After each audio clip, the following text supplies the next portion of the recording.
السلام علیکم ورحمۃ اللہ وبرکاتہ۔ آج بھی الحمدللہ مسجد قباء میں موجود ہے۔ یہ اسلام کی پہلی مسجد ہے جو مسجد نبوی سے تقریباً 4 کلومیٹر دور ہے۔ اس وقت یہ مدینہ شہر کے اندر ہی ہے کیونکہ شہر بہت بڑا بن چکا ہے۔ آقا کریم صلی اللہ علیہ وسلم اپنے مدینہ میں اسٹے کے دوران جتنا عرصہ مدینہ میں مقیم رہے، زائران حیات رہے، ہر جمعرات کو آپ وہاں سے تشریف لاتے، پیدل تشریف لاتے اور اس مسجد کے اندر 2 رکعت نماز نفل ادا فرماتے۔ اور آپ نے ارشاد فرمایا کہ جو بندہ اپنے مسجد نبوی سے وضو کر کے نکلے اور یہاں تک آئے، باوضو کرائے اور یہاں 2 رکعت نماز نفل ادا کرے، اس شخص کو ایک مقبول عمرے کا ثواب ملتا ہے۔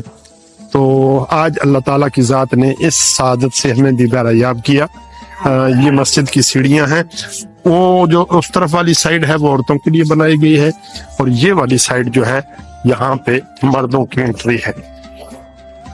یہ وہ حدیث پاک لکھی ہوئی ہے، ابن ماجہ کی حدیث پاک ہے، یہ آپ پڑھیں۔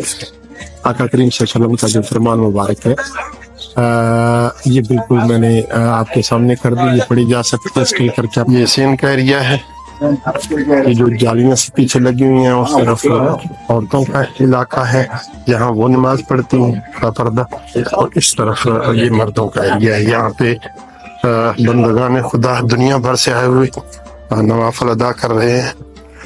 اور بنیادی طور پر جو مجھے سمجھ آیا یا تصور کیا وہ یہ کہ یہ جو ایریا ہے یہ محراب ہے سامنے، اور پتھروں کو اس کا محراب بنایا گیا ہے۔ یہ دیکھیں، اور اس ایریے میں آقا کریم صلی اللہ علیہ وسلم نے نماز ادا کی ہوگی اور نمازیں ادا کی ہوگی۔ بعد ازاں پہ یہ بڑھتے بڑھتے بڑھتے بڑھتے اس کا ایریا پھیلتا یہ بہت زیادہ بڑا ایریا اس کا بن گیا۔ اور یہاں پہ یہ ہمارے سرگودا کے احباب تشریف فرمائے ہیں اور اپنی اپنی عبادات میں ہے۔ ہر کوئی اپنے رب کو منانے کے لیے اللہ تعالیٰ کی ذات نے یہ جو موقع عطا کیا ہے اسے اویل کر رہا ہے۔ اللہ تعالیٰ کی ذات سب سننے والے۔ ہم یہاں پہ کھڑے ہو کر ابھی دعا کرتے ہیں۔